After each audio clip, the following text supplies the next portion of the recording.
اگر ان میں سے مجھے نجات مل جائے تو میں نکاح کر لوں۔ پہلی یہ کہ مرتے وقت ایمان سلامت لے جاؤں گی یا نہیں۔ لوگوں نے کہا کہ معلوم نہیں۔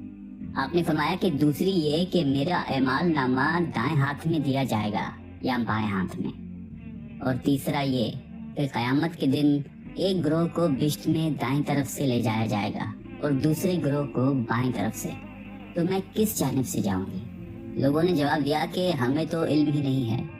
تو حضرت رابعہ فرماتی ہیں کہ جسے اتنے سارے غم ہوں وہ عورت شوہر کی خواہش کیسے کر سکتی ہے؟ اس کا دل ہر وقت خوف الہی سے معمور رہتا تھا۔ وہ اپنے خوف جہنم اور خواہش جنت سے بے نیاز ہو کر خدا کو یاد کرتی تھی۔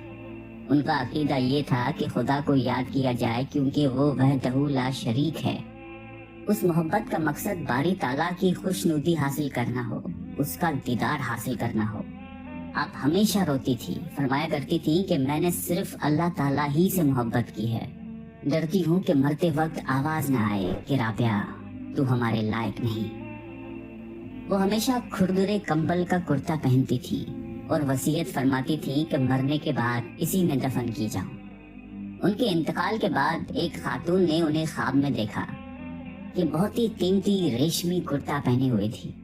خاتون نے سوال کیا کہ کمبل کا کرتا کہاں گیا؟ تو جواب میں کہنے لگی کہ رحمان نے اس کرتے کی بدلے میں یہ کرتا عطا فرمایا ہے۔ اس عورت نے کہا کہ قرب الہی کے حصول کا کوئی طریقہ بتائیں۔ تو جواب دیا کہ قرب الہی کے لیے یاد الہی سے بہتر کوئی چیز نہیں۔ اکثر وہ اشعار پڑھا کرتی تھی جن کا ترجمہ کچھ یوں ہے: اے میرے آقا، بندے خلوتوں میں تیرا قرب ڈھونڈتے ہیں، تیری عظمت کے گیت سمندر میں مچھلیاں گاتی ہیں، اور تیرے مقدس جلال کی وجہ سے موجیں ایک دوسرے سے ٹکراتی ہیں۔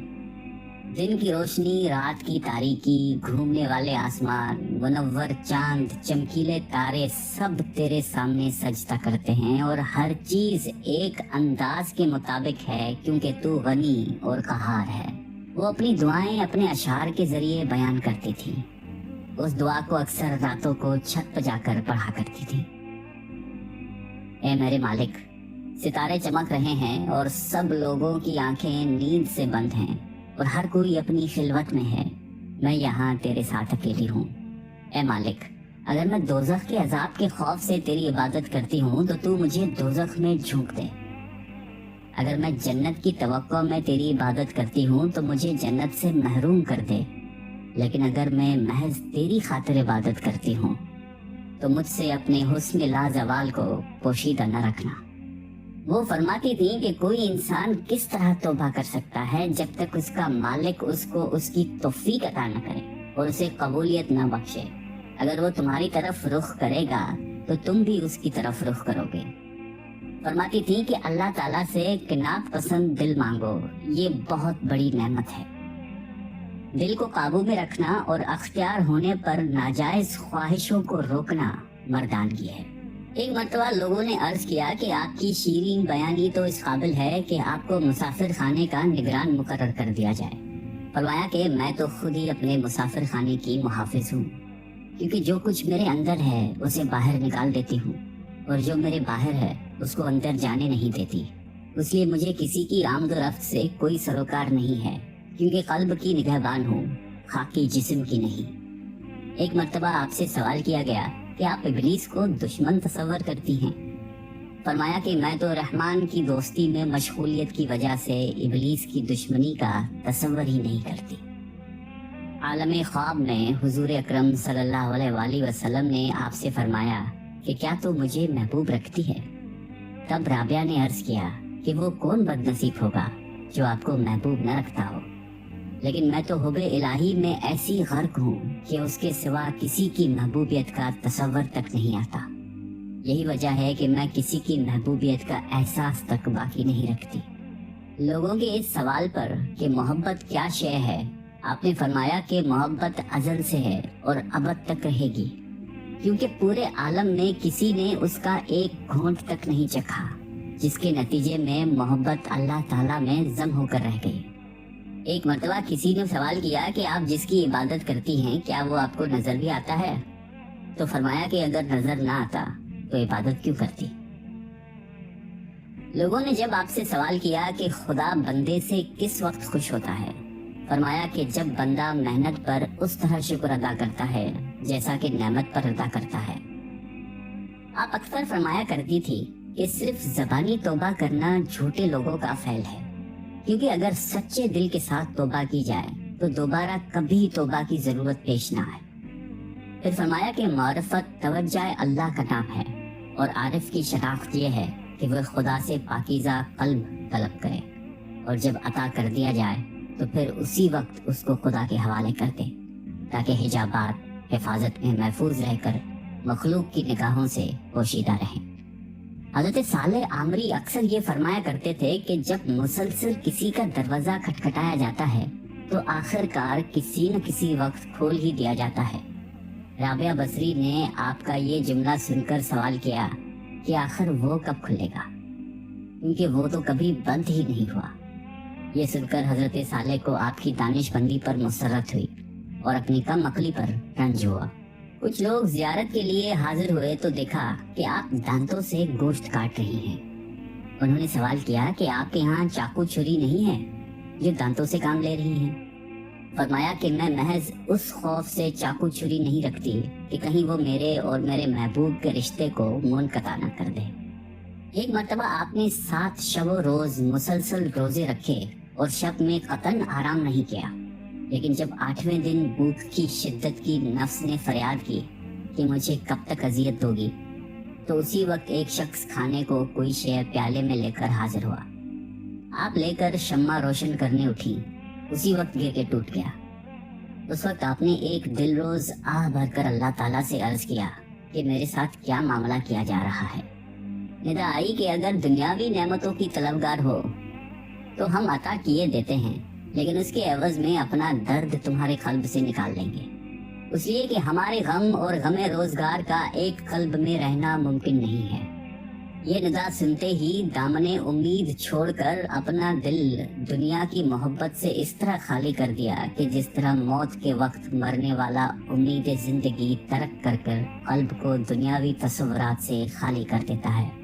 اور اس کے بعد آپ بھی دنیا سے اس طرح کنارہ کش ہو گئی کہ ہر صبح یہ دعا کرتی کہ اللہ مجھے اس طرح اپنی جانب متوجہ فرما لے کہ اہل جہان مجھے تیرے سوا کسی کام میں مشغول نہ دیکھیں۔ حضرت عبد الواحد عامری بیان کرتے تھے کہ ایک مرتبہ میں اور حضرت سفیان ثوری رابعہ بصری کے مزاج پرسی کے لیے حاضر ہوئے تو کچھ ایسے مرطوب ہوئے کہ لب کشائی کی ہمت ہی نہیں ہو سکی، حتیٰ کہ رابعہ نے خود ہی فرمایا کہ کچھ گفتگو کیجیے، تو ہم دونوں نے عرض کیا کہ اللہ تعالیٰ آپ کا مرض دور فرما دے۔ رابعہ نے فرمایا کہ اللہ تعالیٰ آپ کا مرض دور فرما دے، اور میں اس عطا کردہ کرشمے کا شکوہ کیسے کر سکتی ہوں، کیونکہ یہ کسی دوست کے لیے بھی مناسب نہیں کہ رضائے دوست کی مخالفت کرے۔ پھر حضرت سفیان نے پوچھا کہ آپ کو کسی شے کی خواہش ہے؟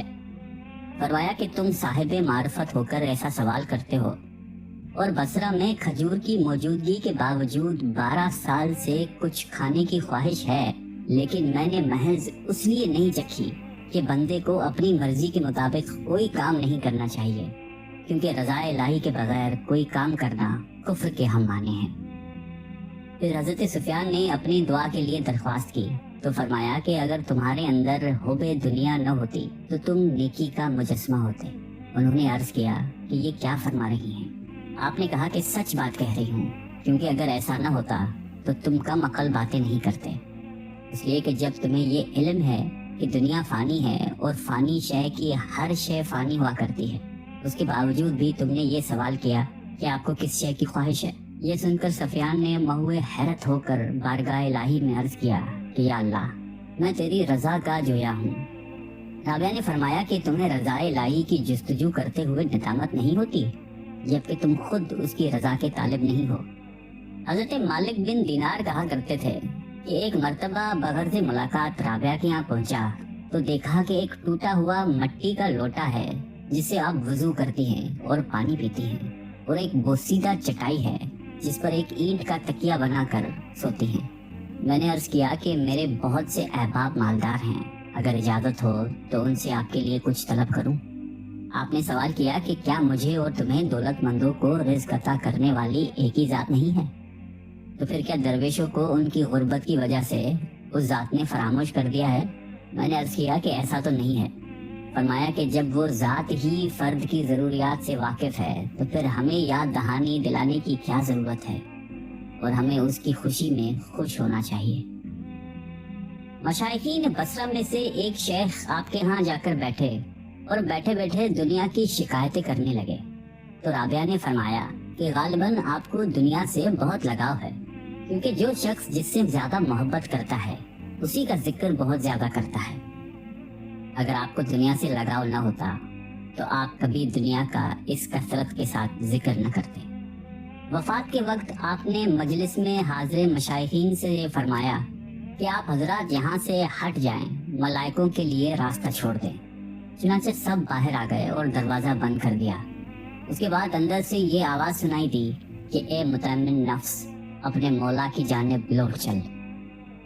اور جب کچھ دیر کے بعد اندر سے آواز آنا بند ہو گئی تو لوگوں نے جب اندر جا کر دیکھا تو روح قفس انصری سے پرواز کر چکی تھی۔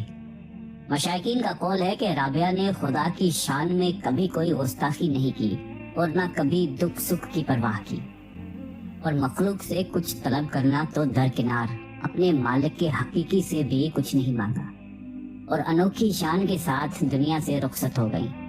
انا للہ و انا الیہ راجعون۔ اللہ تعالی ہم سب کو قلب سلیم عطا فرمائے اور قرآن اور حدیث پہ چلنے کی توفیق عطا فرمائے۔ آمین۔